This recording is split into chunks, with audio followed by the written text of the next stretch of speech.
Ce sont 24 heures qui ont été marquées par la confusion autour d'une loi texane sur l'immigration très stricte et qui suscite la controverse.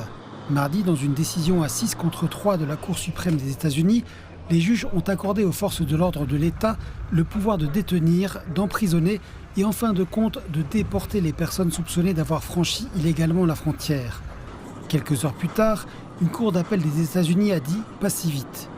La cour d'appel du 5e circuit a tenu une audience mercredi.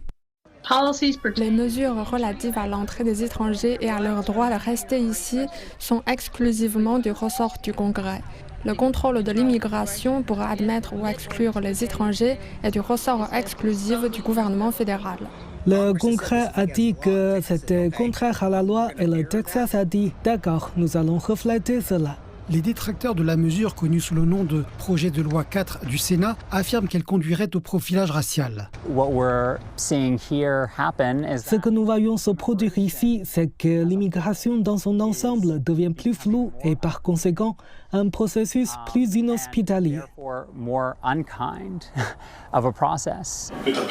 Alliance Amoragua est un ancien demandeur d'asile.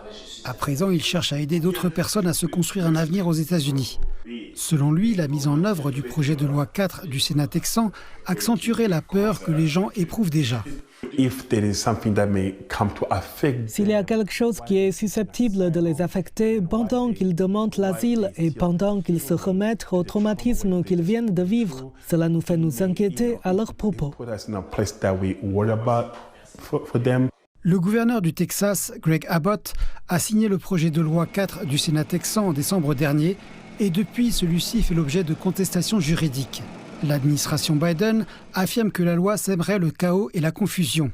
Le gouverneur Abbott, quant à lui, a indiqué qu'elle était nécessaire pour endiguer le flux de personnes qui franchissent illégalement la frontière méridionale. Le sort à long terme du projet de loi 4 du Sénat texan reste incertain et le 5e circuit n'a pas indiqué quand il rendrait une décision sur la question de savoir s'il pourra entrer en vigueur, au moins temporairement. Pour l'instant, ce projet de loi controversé reste donc dans les limbes de la loi.